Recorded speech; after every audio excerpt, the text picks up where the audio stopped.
Hello, and welcome to Introducing Me. I'm your host, Sarah. I started this podcast to get to know other people and lifestyles while discovering more about myself. Each episode, I will give a new guest a chance to discuss their background, culture, interests, or whatever they want to talk about to help increase all of our own worldviews. Today, I would like to introduce you to Anne Russo. Anne is an advocate in the mental health space, particularly in queer issues and religious traumas. Anne is here to talk about the intersection of those identities as a queer business owner and all that Anne has going on in their life. So thank you so much, Anne. Why don't you go ahead and tell the audience more about you and your story? Hi, Sarah. Thank you. It's always so funny to talk about myself, you know? It's like you're just out there doing the stuff, and it's like, oh, wow. Oh, yeah, I'm doing this. So, yeah. So basically, I was raised in a queer household in the 80s and the 90s. And I saw firsthand a lot of discrimination, a lot of pain and harm being caused to the queer community. And that came often from the hands of religion, unfortunately. And I had a passion for social justice. And I really had a passion for the queer community and social justice anyway. And then as I got older out of high school, I started to interact a lot with conservative Christianity and trying to understand why conservative Christianity was not so pro LGBTQ. And with that, I ended up getting a master's in theology, and then I ended up getting a master's in social work. And my primary work is around the LGBTQ community in various facets.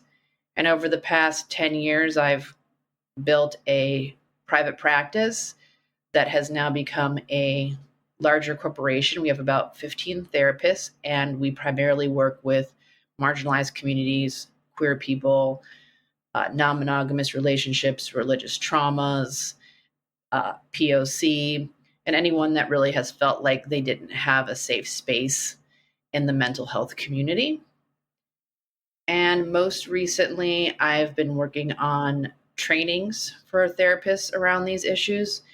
And I just signed a book deal with PESI to write a book on religious trauma for mental health providers. So that's me in a nutshell. So you have a lot going on. Yes. Yes. I hear that. I hear that sometimes. Yeah. And it sounds like, advocacy for you kind of grew within you as you were growing up and, how you then went to school to further learning and further, help others in the therapy space. So what did you kind of learn when you were diving more into conservative Christianity and figuring out where the discrimination was, where there may or may not have been acceptance? What was that experience like for you? Well, Sarah, to be perfectly vulnerable, it all started with a girl. I met a girl that I was very much into, and she was involved in a church that turned out to be conservative Christianity. And had that experience when I was younger, understanding like Christians are the people that hate us, as a queer family, and then me being queer myself. So I always kind of steered clear of religion, but here was this very interesting and smart woman, and I decided I would go check out this church. Well, in the process of several years, I really got deeply invested in the church because I started to get more and more and more curious. Like, why are they believing this? How is the Bible making sense here, but people aren't agreeing with it here? Or you're accepting me, but not the sin. This is what you think it means to be gay, but you're not. That's not accurate. So I spent years really invested in understanding the perspective from the people rather than just reading about what they thought or watching news about what they thought, is really being with them. And through that experience, it gave me, believe it or not, a little bit of empathy and understanding of where they're coming from, which I think has given me kind of a unique perspective, because not being raised in the church, I didn't have all that, unfortunately, that baggage around my sexual orientation, right? So I felt like I could go into it a little bit more objectively, and also the understanding that I didn't believe I was sinful. I didn't believe that there was something wrong with me. Why do you? Is kind of was the perspective that I had going into that. And I saw just the amount of pain and damage and so many issues around mental health and queer folks stems back from religious shame. And so you didn't have that baggage in religion growing up. Instead, you were raised in a queer household. So what was that like in terms of being in a queer household and then eventually determining that you yourself are queer? Well, it could be assumed that it would be easier. And I think it is, as far as the family components go, the immediate family components, but you still have a society that's giving you very different messages. So while my household was to me, a perfectly normal, healthy household with people that loved each other and who cares what your gender is, right? Outside, I saw that wasn't accepted because of the way that our family had to live. We had to live in secret. We weren't allowed to say that dad was gay. We weren't allowed to, we presented like a heterosexual household with a roommate through my elementary school and junior high school years. So already, I'm definitely receiving the message that this is unsafe and this is not what you want to be. So I absolutely tried to stuff that down as hard as I possibly could. So then what made you feel like, okay, I can be safe, or just like I need to actually be living the life of who I am? So we were living in Arizona at the time, and we moved to Long Beach, California. And Long Beach was, for lack of better terms, more of a gay mecca. There was a large population of LGBTQ folks, and this is like the mid 90s. And all of a sudden, my dad was out, and his friends were out. And we were allowed, my sister and I, we were allowed to tell our friends that dad was gay. Shock to the system, first and foremost, because I've had this other idea drilled into me for 10 years, right? All my formative years. So now to be able to say it was very stressful, but we did start to say it, and people really didn't have much of a reaction. And then when I met people that were dating same sex while I was in high school, my friends, oh yeah, I'm bisexual. I'm dating this girl, and I was just stunned. I couldn't believe that people were just acknowledging, a different sexual orientation besides heterosexuality. But even with that, it still took me maybe 6 to 7 months of being around queer folks for me to say, I think I might be bisexual too, like just that stepping stone for me. So that's how that happened. And from there, I just ran with it. I started the LGBTQ club at the high school. I just was such a social advocate from that point forward. And since becoming a social advocate and, becoming more accepting of your identity, have you had any moments where you kind of have needed to kind of recede into those previous formative years of we can't talk about this, our identities do need to be hidden? Yes. Yes. I wish that was not the case. But I think as a community that has experienced harm in the greater society, there's a hypervigilance that comes along with that, whether or not we're even consciously aware of it. I think that we scan environments for safety. We look for certain signs for safety. So if there are things that I see, and it's terrible to say this, I wish that it were not true. But when I see things like people have a lot of American flag paraphernalia, or they are in military fatigues, or they have a cross around their neck, like there's the assumption that this might not be a safe person. And then I have to slowly learn that they're a safe person. It's just there's certain little triggers of this is a potentially not a safe person due to previous life experiences. Now, granted, that's totally biased and judgmental and not necessarily fair, but it's just the way that my brain has developed to see these certain things. You know, I don't let people live in that space like, oh, you have a cross on, I'm never going to talk to you. I'm just a little more cautious, if that makes sense. Yeah, it makes sense in the scheme of, you needing to be safe yourself, wanting to make sure you're associating with folks who are a safe place for you and are accepting. So as, the years have gone by and we're no longer in the 90s, do you find that religious trauma is even more prevalent now than it was, or is it slowly getting better potentially?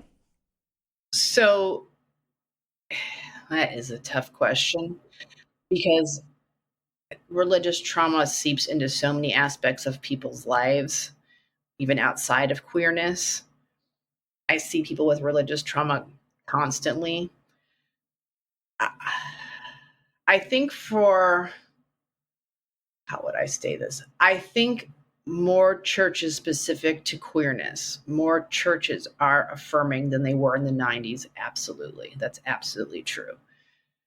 Do I think that religious trauma as a whole is better?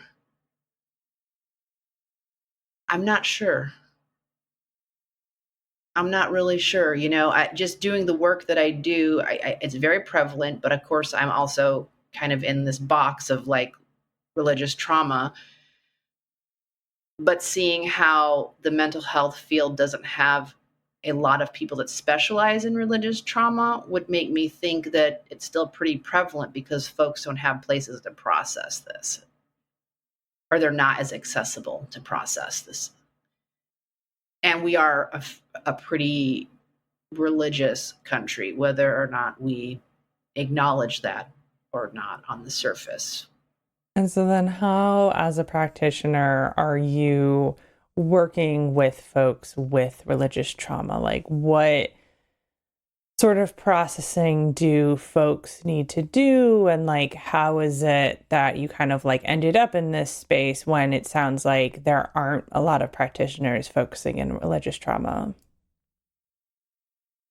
Well, I ended up in this space because I just saw it was just so prevalent. And that experience I had in my late teens and early 20s really solidified the level of what that could look like and how harmful it could be.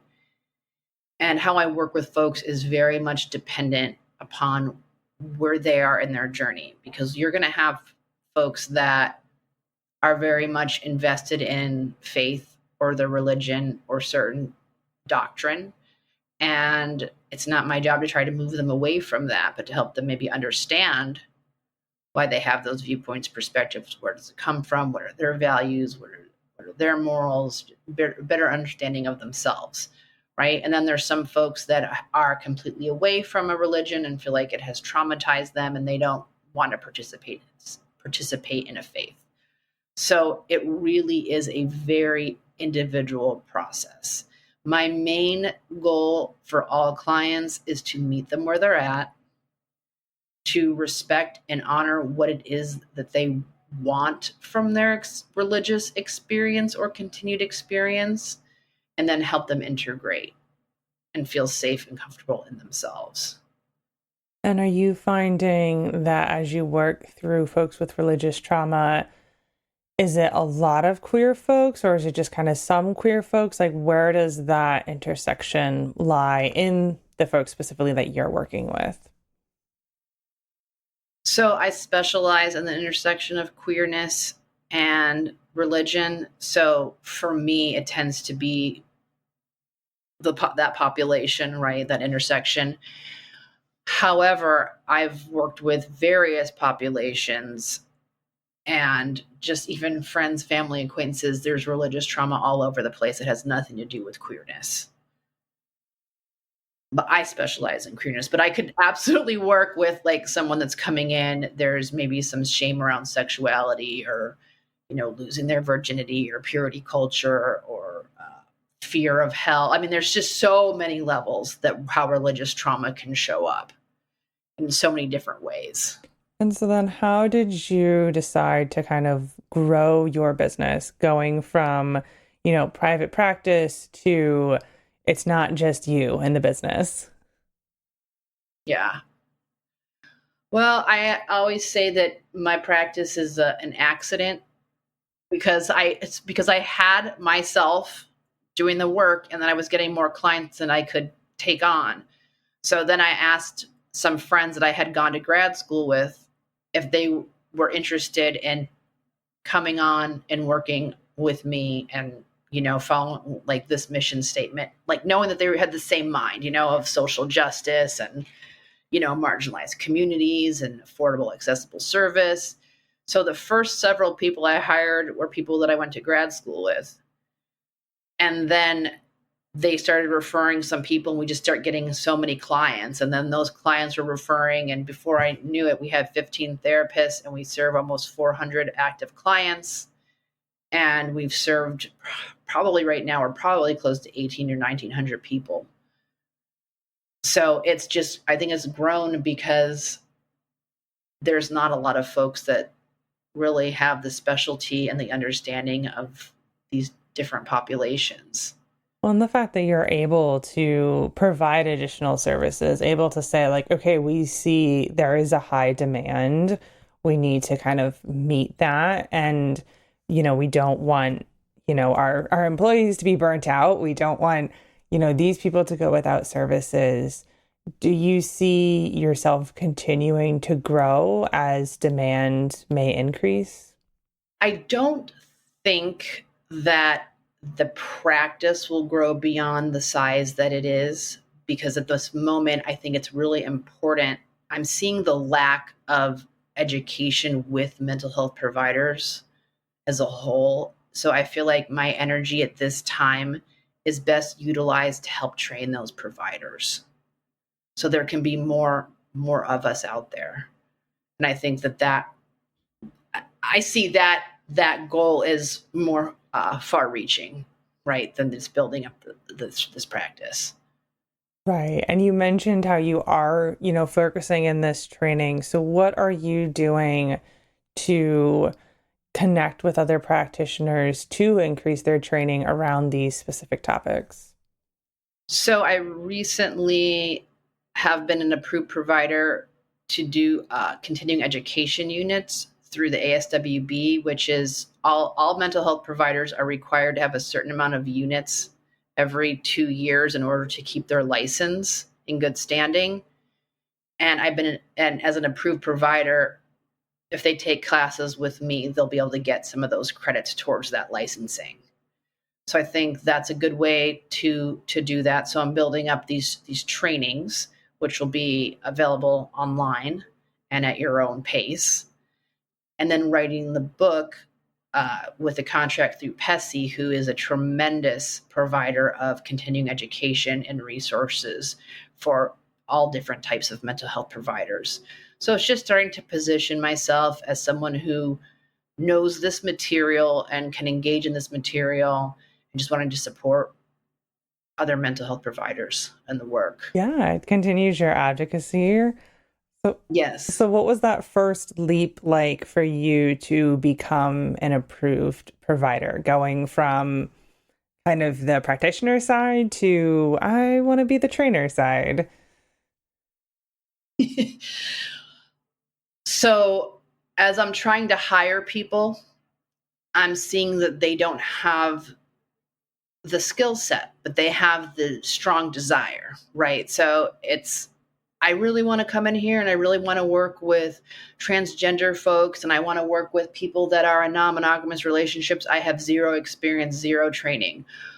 Well, since we're a remote practice, it's really hard to just drop someone. Okay, you have this passion, but like, good luck. Like, can't really do that, So what I was seeing more and more is there is a lot of desire and a lot of heart and a lot of passion around marginalized communities, but there aren't the resources. So my goal is to provide those resources. And who knows, maybe one day we'll get into classrooms, and people can start learning about these things actually in school. And how far along have you come on the book deal? So I just signed the contract. I have 2 completed chapters, working on my 3rd, but the book won't see the light of day for about 1.5 years, just because after I submit the manuscript, it takes a while for them to do their thing and get it out there to the public. And what was the process like getting this book deal in hand? Oh, Sarah.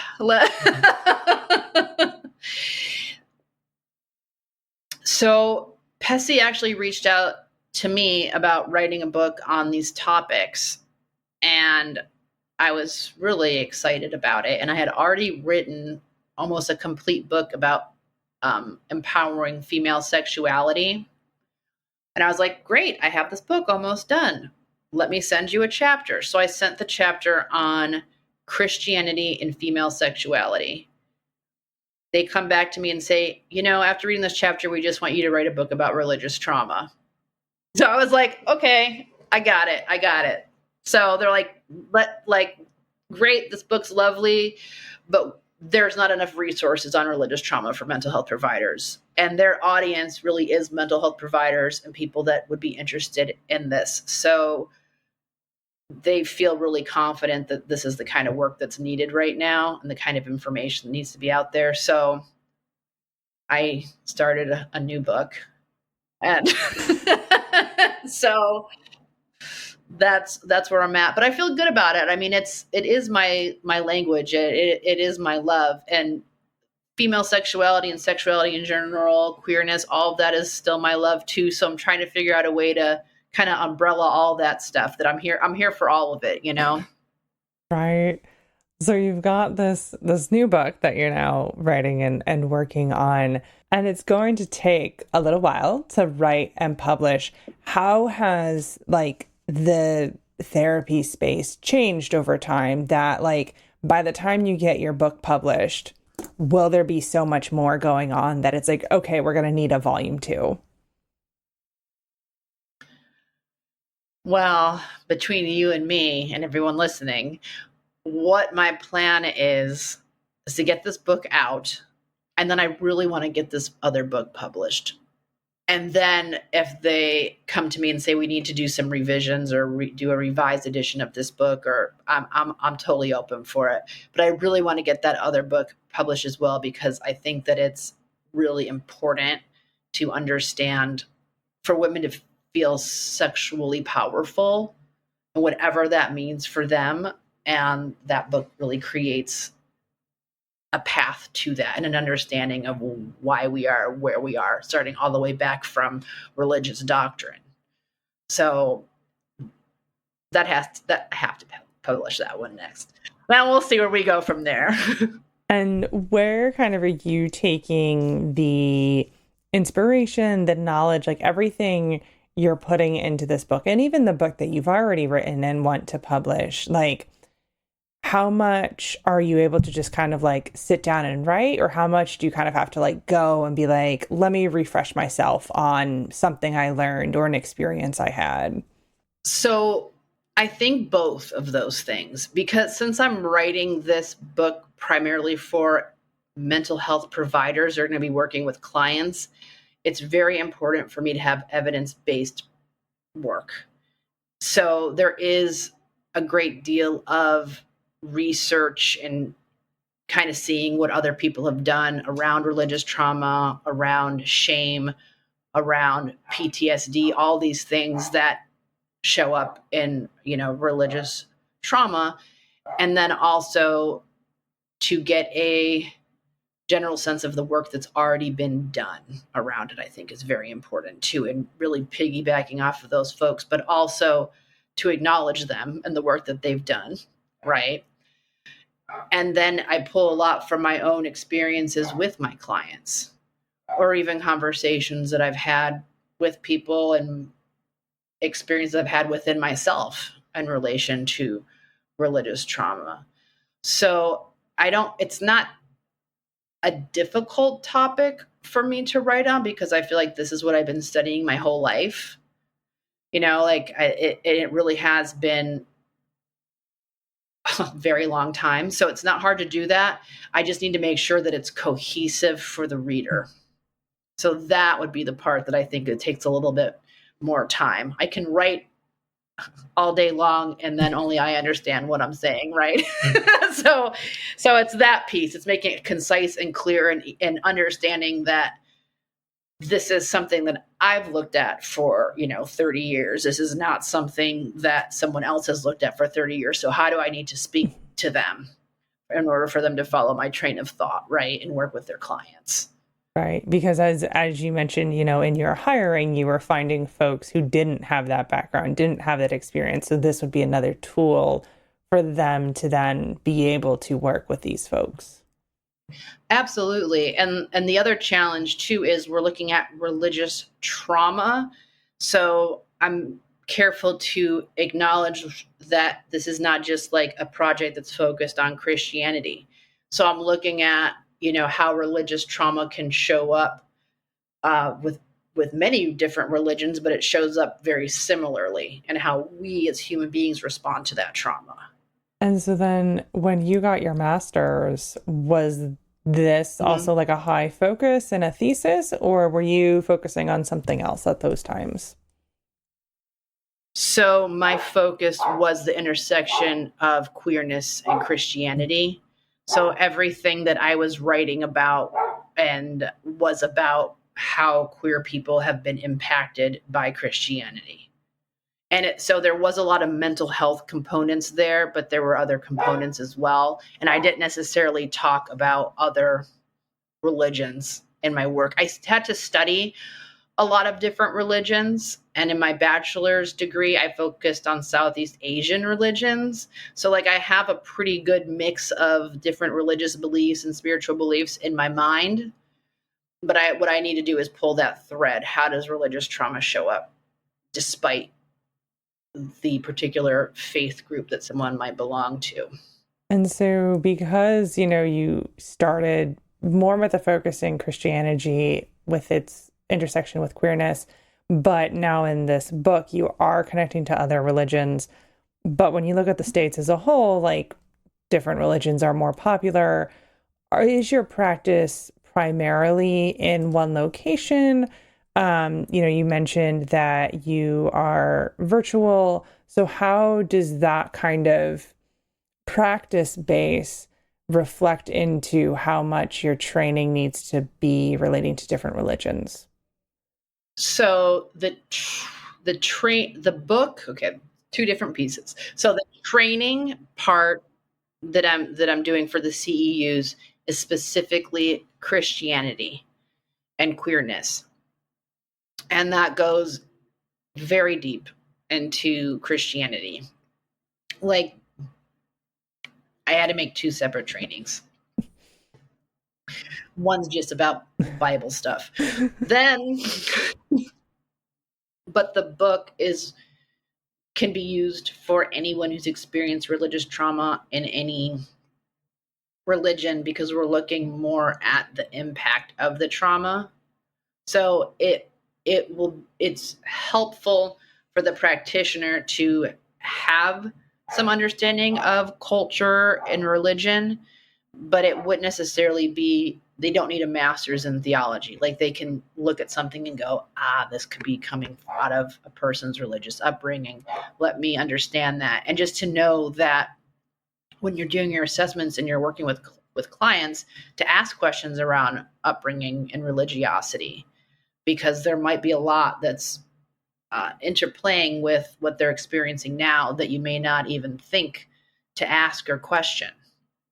So it's just creating awareness and then dealing with the impact of high control religion, really, is what we're kind of looking at here. That makes sense. And you had this experience, as a late teen in your 20s, kind of doing this deep dive into Christianity. Where has your kind of like religious experiences taken you? Oh my goodness, they've taken me all over the place because I really spent, I would say, my entire 20s and part of my 30s looking for answers. And so I read a lot, I traveled a lot. And finally, I got an answer that I feel very good about. I have no idea. And that felt fine because I think what I've realized is the more certain somebody is, the more closed they are to something else.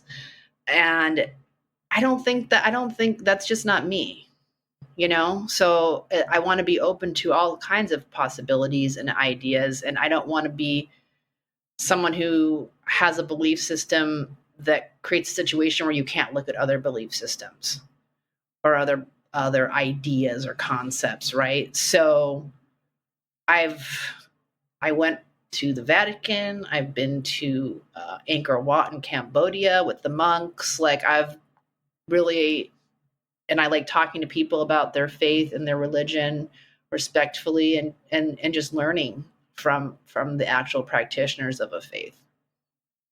And in learning from actual practitioners, did you ever get met with resistance? Not in the traditional sense of, I don't want, like, do you mean like, I don't want to talk to you about this or something's wrong with you? No, actually. And I have put myself in some very unique circumstances. You may remember that maybe about 10 years ago, there was a very popular church for, unfortunately, the wrong reasons, Westboro Baptist Church. Yeah, they would go and protest funerals and just do terrible, very harmful things to others.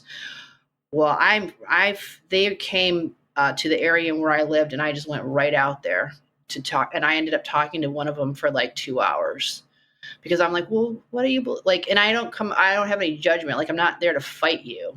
I'm there to hear. Well, tell me about this. Where does this come from? How do you feel about this? I'm very open to receiving whatever it is. So I haven't actually had any resistance. And I think that if there was a place I'd have it, it would be with the Westboro Baptist Church. I mean, that's a good thing to hear. And even just you going into it, like, without judgment, you're here to learn, you're here to gain knowledge. Like, you're not going in with trying to, like, change somebody's mind. No, and I'm not going to change someone's mind in that circumstance. So the only thing that I can do is gain knowledge, gain empathy, and then how do I want to be in the world, right? The way we change people, truly, I mean, I've learned this lesson over and over again. As a queer person, I'm not changing anybody by saying, your Bible is wrong or your belief system is wrong and why don't you do this and you're evil. Like, that doesn't work.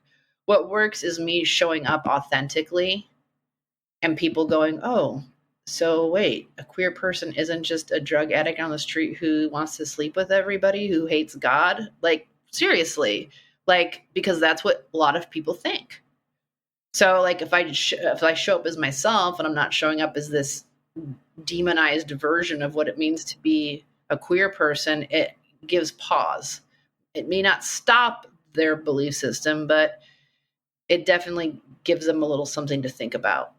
And that is how I believe the change takes place when you're dealing with strong forces of high control groups and really staunch dogmatic viewpoints. Right. And it's just kind of another example of your advocacy, even outside of this mental health space to figuring out how can you learn more, how can you listen more. So you have a couple different things going on in mental health with advocacy. How, if at all, are you an advocate outside of mental health? Like directly through between like the book and the trainings and your practice? I like to think just the way I exist in the world. I feel like everything that I do has that spin on it. Like by no means, I mean, I mess up constantly, but I do try to understand people. I do have a lot of empathy for differences, and I'm always wanting to learn, and I don't ever want to be called an expert. And I think that that's kind of funny because people say, "Oh, you're an expert in this," and I say no, because I don't believe anyone can be an expert in anything. I believe you can specialize in something and have a lot of knowledge about something, but I feel like calling yourself an expert doesn't leave room for growth. And that just doesn't work for me. I think it's an important, viewpoint to have, realizing you can always continue to grow and, what you can be knowledgeable in. And you've mentioned a lot about empathy. So how have you maybe like strengthened your empathy or like come to learn that empathy is so important? I want to give this caveat before I answer this question because some folks might find it to be a little odd.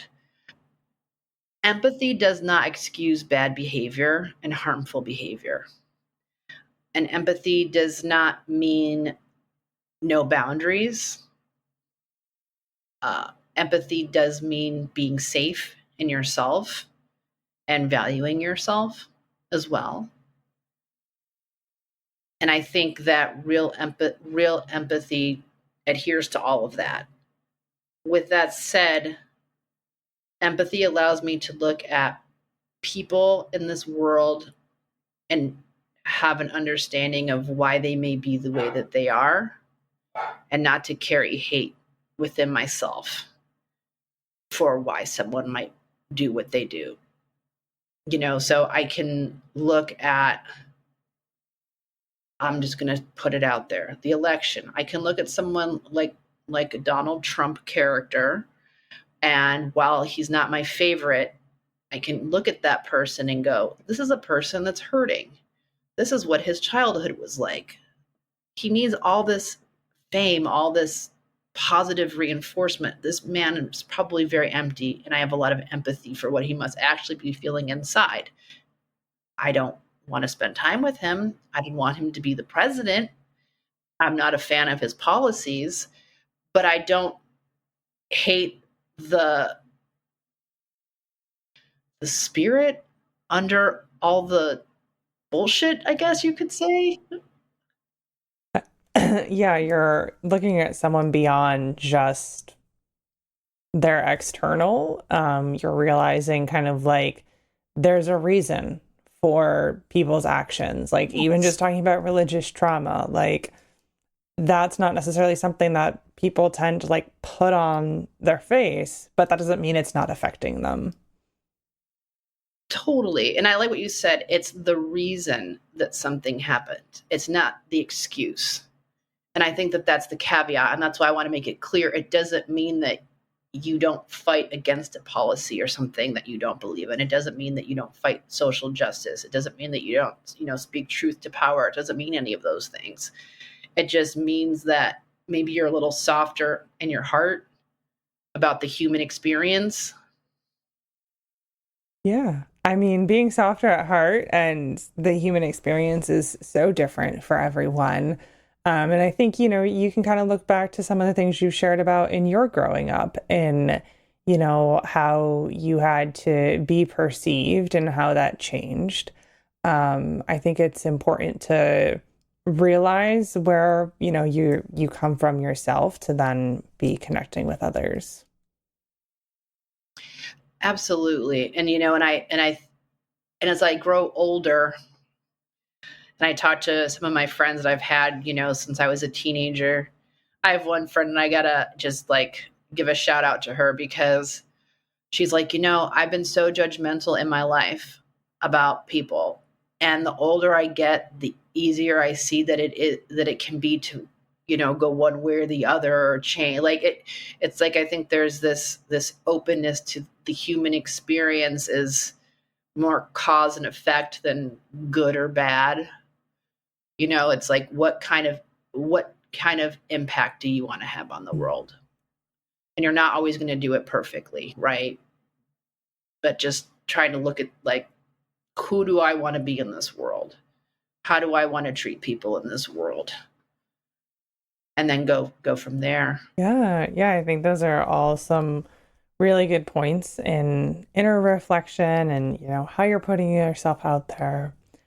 I'm not sure that I have any more specific questions for you, so I kind of want to open the floor for you to kind of share anything else you want to talk about and you want the listeners to hear. I would just like the listeners to know that AMR Therapy, the practice that I have, is open to them. We serve many estates, and the agency is created for affordable care. So we're online. We were online before COVID. I created it that way intentionally, so I wouldn't have the overhead of a brick and mortar, so I could actually lower the rates for clients. So we're sliding scale, and we do our best to match anyone's budget while ensuring that our therapists can also eat. And we're all really dedicated to social justice and different intersections. And if you've had a bad experience with therapy or didn't feel like you're being heard, I'm hoping that, we've turned that around, and don't be shy to reach out. And, let's just keep our head up and continue to fight for people, and have compassion and have empathy without being dismissive of ourselves and our needs. Yes. I mean, I think those last pieces are so good for people to hear and, to expand on, the practice you've got going. We've heard a lot of great things about your advocacy, what you're focusing in. So I think it's good to acknowledge that, those services are available. Yes, absolutely. And people can feel free to reach out to me as well. I love to hear from the community. I love to hear from people. They're part of my learning journey too.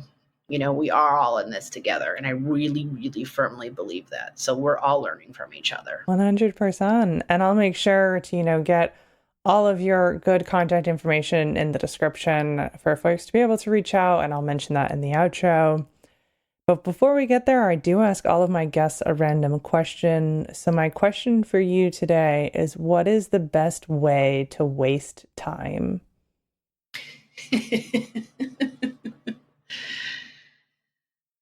Time is never really wasted. Because even if you think you're wasting it, you're not, because we're probably doing some kind of self-care, right? That society told us like is a waste.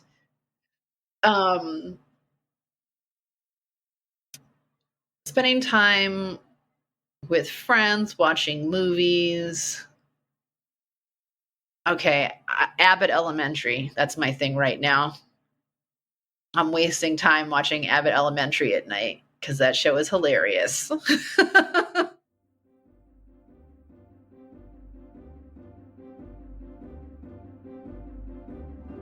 All right, that brings this episode to a close. So, of course, if you would like to connect with Anne and her practice's website will be in the description. That is amrtherapy.com, but that direct link will be there if you want to go check them out.